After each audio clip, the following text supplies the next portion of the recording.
Welcome to Knife Chats. If you like what you see, give it a thumbs up, leave a comment, share it with friends, subscribe, and ring that notification bell. Thank you. I thought I'd take a moment to talk about another knife used by the Army Air Force. In this case, it is another fixed blade knife used in their emergency bailout kits. And, well, let's get started. Now today's knife is the L36 by Camillus. Now 4 other companies also made this knife. I'll be talking about them as well. But the one I have in hand is by Camillus, and they were the chief contractor for this knife.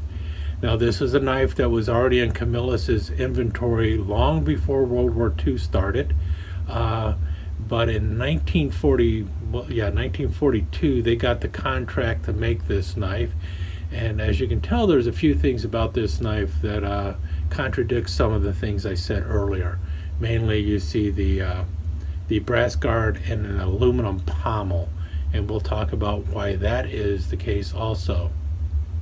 The knife itself is only 9 inches long. It's got a 5-inch blade, a 4-inch stacked leather handle, and like I mentioned, a brass cross guard and an aluminum pommel. You'll also see that it has a plastic washers with brass spacers also between the pommel, the guard, and the leather washers that make up the handle. The blade has an interesting shape to it. If you notice, it's got a nice finger groove here for the fuller.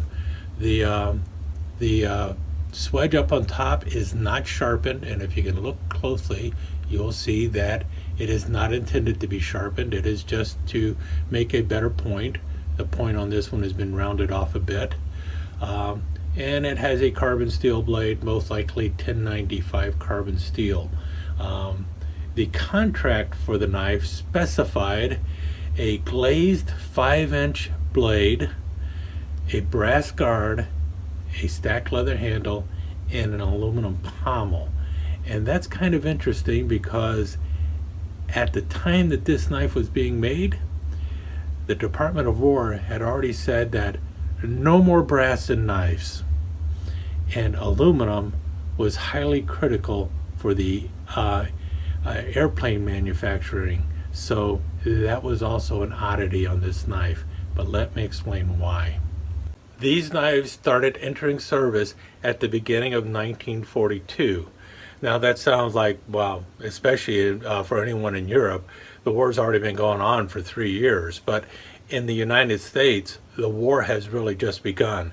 December 7th, 1941, and then I think December 8th or December 9th for Hitler to declare war on the United States.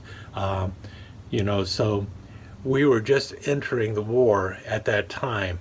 And the ban on brass in knives, it came right at the end of 1941, and these knives were being contracted at the beginning of 1942. Now these knives were already in stock at Camillus and several other companies, and so what they would have had to do is take the knives apart, remove the brass and the aluminum pommel. Also, they had knives that had not been made yet, but they had the brass guard and the aluminum pommel on hand.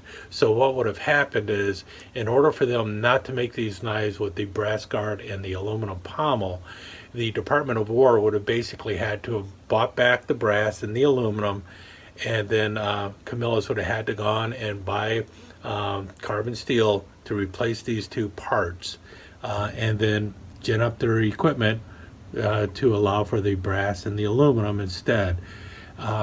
This would have taken time. It would have been very consuming. It would have also been costly for the government to be buying back the brass and aluminum from a factory that was getting a contract to make knives that the government needed.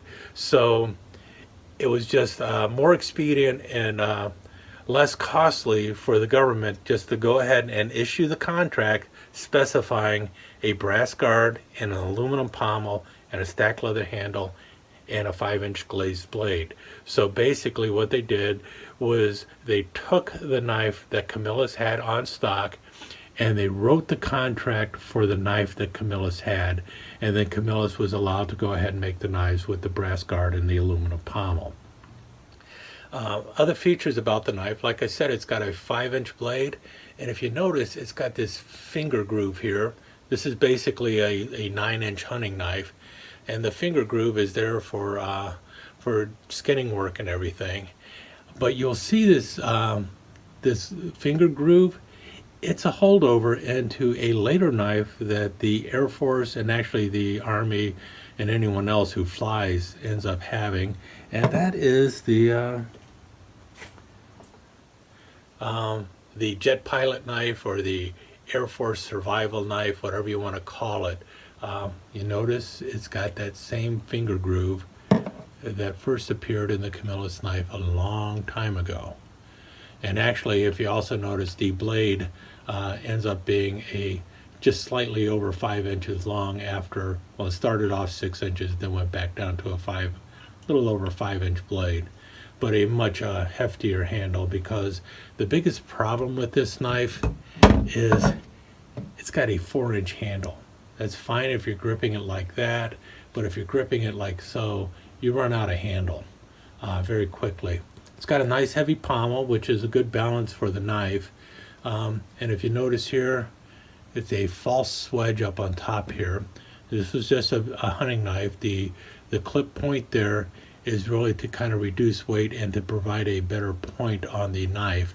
This one is slightly rounded off from use. But as you can tell, that swedge is really thick, and it was not designed to be sharpened. I don't know if they ever bothered to sharpen it or not. But that's it. That's the L36. And like I mentioned, now 4 other companies made it, but Camillus was the largest producer of it. They made 75,000 of them, and then another 257,000 of them were split between 4 other companies. So they're very close to the same number being made as Camillus. Now the other 4 companies were Marbles, Western States, Cattaraugus, and Kinfolks. And like I said, they made 257,000, and they look nearly identical to the Camillus. The only difference will be in the tang stamp that you see. If we can get that tang stamp to show up, I will just give an inset of it. But there you have it, the Camillus L36. Now the sheath that came with it is again one of these really inexpensive sheaths that have the belt loops cut into it. This is known as a Mosser style sheath according to the contract, and the belt would slip through like so. This sheath is in very poor shape, but this is the one that came with it. And as you can tell, again, this is a left-handed sheath, but you can see that it was stitched and riveted, and then the knife would slide in there. And as you can tell, like I said, this one's in very poor shape. This is something that would be remedied with the Air Force survival knives, because this was an exact problem that they were having with them, and that's why later you have a metal plate backing the back of the sheaths. So they learned a lesson from these kind of sheaths, I guess. They made about an equal number of left and right-handed sheaths with these knives, just like they did with the RH36, which I showed earlier. And just for a size comparison, here you see both knives next to each other. The RH36 was being bought at around the same time, I believe. I'm not exactly sure. I know the L36 was only produced in 1942. The RH36 continued in the emergency kits all the way through the war, but these knives would not have been removed from the emergency kits. They would have just been supplemented by the RH36. So you see the difference in size between an 11 1/4 or 11 1/2 inch knife with a 6 1/4 inch blade and a 5-inch handle, and a little 9-inch knife. But which is better? Well, this one's much lighter, much easier to conceal, and fits in your survival kit a lot better. But the RH36 is a little beefier, and I think soldiers and airmen would probably have a little more confidence in this knife versus the L36. But when you consider the purpose of the knife was to be living off the land, skinning small game and stuff like that, this was not a fighting knife. This was actually a knife for survival, for doing camp chores and stuff like that. So I think this one, for its intended purpose, may have been the better knife. But considering airmen, you know, might run into the enemy and might have to fight with it even though they don't want to, I think they would feel a little more confident in this knife in a knife fight versus the L36. But either way, you would need to be trained to fight with the knife. And I got a feeling most airmen, the only knife fighting they learned was whatever they picked up on the streets. I don't think it was taught to them in basic or anything. Anyway, there you have it. The L36 by Camillus, a 9-inch knife used in the emergency kit for the Army Air Force during World War II. Okay, just a real quick recap. The knife is the Camillus 5679 L36. That's its full nomenclature. Its overall length was 9 inches or 229 millimeters. The blade length is 5 inches or 127 millimeters, and the handle is 4 inches or 102 millimeters. As mentioned, the contract was issued in 1942, and that's the only year that the knife was produced for the Army Air Force. It featured a brass guard and an aluminum pommel. Here's a close-up look at the aluminum pommel showing the full tang as it passes through the end of it. And the finger groove fuller, and the very thick unsharpened swedge along the top of the knife. And a side-by-side comparison of the later Air Force survival knife, this one with the 5-inch blade. Both of these knives were made by Camillus, and notice the difference in the handle, especially the pommel that you can actually pound stuff with. And finally, a side-by-side comparison of the L36 with the PAL RH-36, which was also used during World War II in the Army Air Force emergency kits.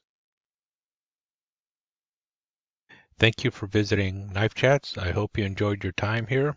If you did, please give us a thumbs up and consider subscribing to the channel and ringing that notification bell so that you will be notified when the next episode of Knife Chats is up online. Thanks again. See you soon.